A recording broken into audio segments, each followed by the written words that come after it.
സമയത്ത് ഞാൻ ആദ്യമായിട്ടാണ് നരേന്ദ്രമോദിയെ നേരിൽ കാണുന്നത്. ഞാൻ ഉടനെ തന്നെ പറഞ്ഞു, പിണറായി വിജയൻ്റെ വീടൊന്ന് റെയ്ഡ് ചെയ്യണം നാളെ ഇഡിയെ കൊണ്ട്. അപ്പോൾ ഉടനെ മോഡി അപ്പം തന്നെ ഫോൺ എടുത്ത് കുത്തി.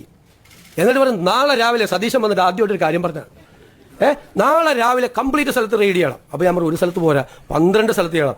ആ സതീശൻ പറഞ്ഞേക്കണത് 12 സ്ഥലത്ത് റെയ്ഡ് ചെയ്യാനാണ് പറഞ്ഞേക്കണത്. അങ്ങനെ 12 സ്ഥലത്ത് റെയ്ഡ് ചെയ്തു.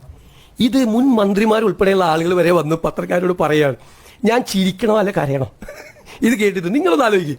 നരേന്ദ്രമോദി ആദ്യമായിട്ട് കണ്ട് മുഖ്യമന്ത്രിയായിട്ട് കാണാൻ പോയപ്പോൾ ഇവിടുത്തെ പ്രതിപക്ഷ നേതാവായി ഇരിക്കുന്ന അദ്ദേഹത്തിൻ്റെ വീട് റെയ്ഡ് ചെയ്യണമെന്ന് ഞാൻ പിണറായി വിജയൻ ഇതൊന്നും പറയില്ല കേട്ടോ.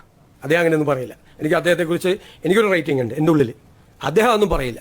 പക്ഷെ നല്ലതാണിത്. എന്താണെന്നറിയാം, ഈ പണ്ടേ ഈ കമ്മ്യൂണിസ്റ്റുകാരെ കുറിച്ചൊരു പരാതിയുണ്ട്, ബലം പിടുത്തം കൂടുതലാണ്, സ്റ്റിഫാണെന്ന്. അതൊക്കെ കഴിഞ്ഞ് അവർ തമാശ പറയാൻ തുടങ്ങിയല്ലോ. അതിലെനിക്കൊരു സന്തോഷമുണ്ട്. തമാശ പറയാൻ തുടങ്ങിയല്ലോ. എന്താണ് നടക്കുന്നത് കേരളത്തിൽ? നരേന്ദ്രമോദിയെ കണ്ടു